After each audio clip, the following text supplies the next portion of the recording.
कन्नौज से बड़ी खबर सामने आ रही है। कन्नौज से बड़ी खबर सामने आ रही है। दिलशाद मंसूरी हत्याकांड में एफआईआर के आदेश हो गए हैं। दिलशाद मंसूरी हत्याकांड में एफआईआर के आदेश। बड़ी खबर। विशेष न्यायाधीश गीता सिंह कन्नौज ने दिया एफआईआर का आदेश। विशेष न्यायाधीश गीता सिंह ने दिया एफआईआर का आदेश। जहांगीर के वकील रमेश पांडे ने दायर की थी याचिका। छिबरामऊ पुलिस को देना होगा 7 दिन में कोर्ट को जवाब। जैसा कि आपको मालूम है कि जहांगीर मंसूरी के 15 वर्षीय बेटे दिलशाद मंसूरी को वहां के 3 अध्यापकों ने पीट कर मार डाला था, जिसके बाद से जहांगीर मंसूरी और मंसूरी समाज के कई नेता एफआईआर के लिए दर दर भटक रहे थे। सारे अधिकारियों से मिले, एसपी से मिले, डीआईजी से मिले, आईजी से मिले, प्रमुख सचिव गृह से मिले, लेकिन एफआईआर नहीं लाज हुई।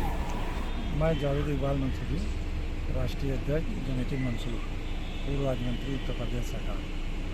हम लोग अभी कन्नौज के संबंध में दिलशाद मंसूरी जो बच्चा स्कूल एडमिशन लेने के लिए गया था, जिस बच्चे को टीचरों ने चोरी का इल्ज़ाम लगाकर इतना मारा कि उसकी मौत हो गई। ठीक से उसका पोस्टमार्टम भी नहीं हुआ और एफआईआर अभी तक नहीं हो पाई।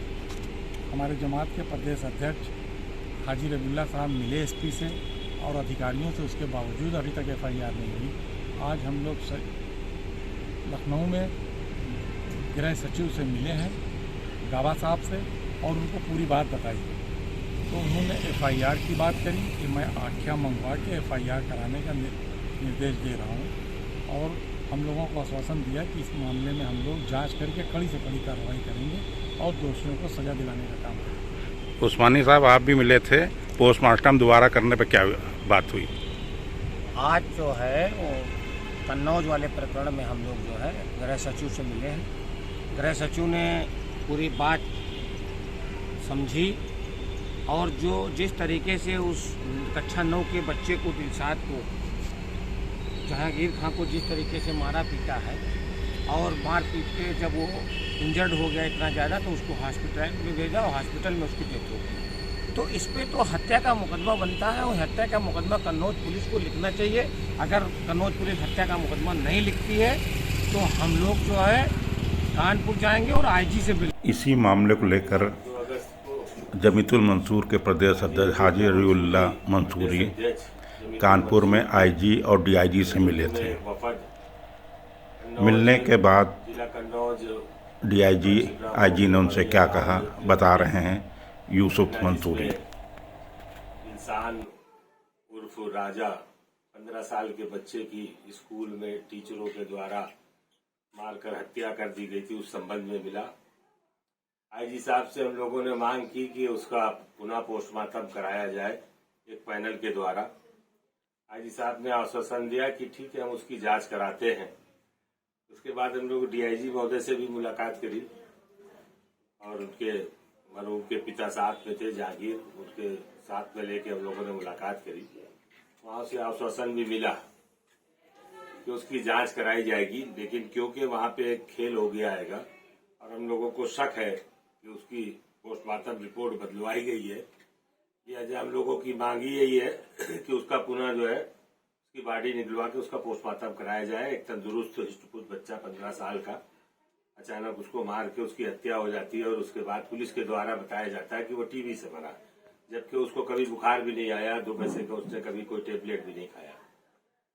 लिहाजा ये संदिग्ध है और इस संदिग्धता के लिए हम लोग मांग करते हैं कि इसकी पुनः एक पैनल के द्वारा इसका पोस्टमार्टम हो। इसी संबंध में हम लोगों ने आज आईजी कानपुर रेंज और डीआईजी कानपुर रेंज से मुलाकात की।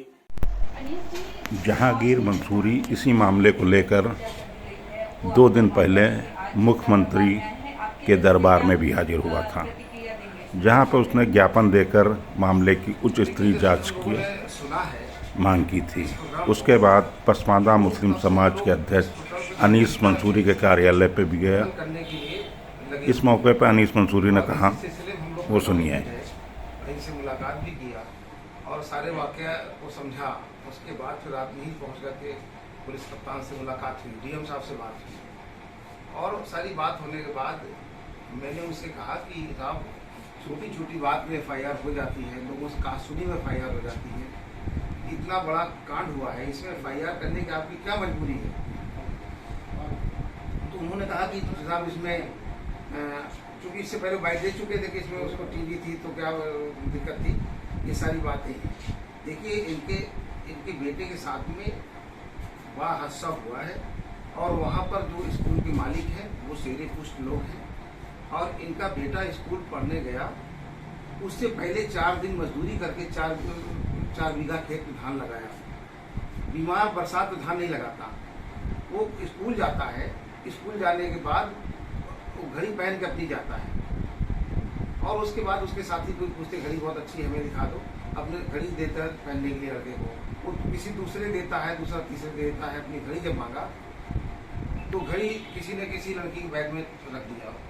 जब स्कूल प्रशासन ने सबको, जब इसने अपनी घड़ी मांगी, स्कूल प्रशासन ने जब बुलाया तो स्कूल प्रशासन ने बुला करके उन दोनों तीनों को सबको बाहर कर दिया और इसको बेनतहा हमारा घड़ी भी इसकी और चोरी के इल्जाम भी इस पे लगा और मारा उन्होंने। हम ये नहीं कहते कि हत्या के इरादे से मारा होगा, ये हम नहीं कह सकते इस बात को, लेकिन उन्होंने क्या थी इतना बुरी तरह मारने की, तो इन्होंने मारा। मारने के बाद वो मुझे ऐसा लगता है कि जिस तरीके से उन्होंने पैर से जूते के बट से मारा, उसके पेट में गंभीर चोट आई, उसके बाद उसको उल्टियाँ होने लगी।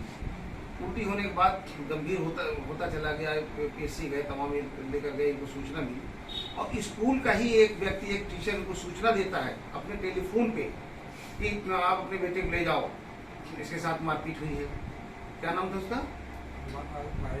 महेश पाल जी। ये सूचना देते हैं कि मारपीट हुई है, इसको ले जाए, काफी चोट आई है और उसने इनके लड़के से बात भी कराई अपने फोन से, इन्होंने महेश पाल से बात भी किया। तो ये सवाल इस चीज का है कि एक तरफ तो वहाँ के टीचर भी इस घटना की बात कर रहे हैं, दूसरी तरफ पुलिस नकार रही कोई ऐसी घटना ही नहीं हुई है, ये लड़का अपने मौत से मरा है, इसको टीबी बीमारी थी। इतना सब कुछ होने के बाद अचानक उसको टीबी भी हो जाता है, 1.5-2 घंटे के अंदर उसको सब सारी बीमारियां घेर लेती है और वो अपनी बीमारी से मर जाता है तड़प तड़प करके। और जिस तरीके से ये लोग फॉलो कर रहे थे, ये जहाँ जहाँ भी डॉक्टर के यहाँ जा रहे थे, उनके लोग, सारे लोग इनके पीछे पीछे फॉलो कर रहे थे, हॉस्पिटल से लेकर के और पोस्टमार्टम रिपोर्ट तक उन्होंने फॉलो किया है। तो इसलिए पोस्टमार्टम की रिपोर्ट में मुझे ये संभावना है कि उन लोगों ने कोई ना कोई खेल किया है, इसलिए पोस्टमार्टम की रिपोर्ट बिल्कुल सही नहीं है। हम लोग जिस तरीके से घटना घटी है, इससे पोस्टमार्टम रिपोर्ट से कोई रिश्ता नहीं है। ये एक बनाया हुआ ये इनका एक जाल है कि इसमें जाल में हम इनको उलझा दें और पुलिस बुलझ गई इसी में। मुझे पूरी उम्मीद है कि इसमें पुलिस प्रशासन मिला हुआ है। जहांगीर मंसूरी अपने बेटे के हत्यारों को गिरफ्तार कराने के लिए, FIR कराने के लिए दर दर भटकता रहा। मंसूरी बिरादरी के नेताओं से भी मिला, लेकिन कहीं न्याय नहीं मिल पाया। ये नेताओं ने भी अधिकारियों से मिली और जहांगीर की बात की, लेकिन न्याय मिला तो कोर्ट से।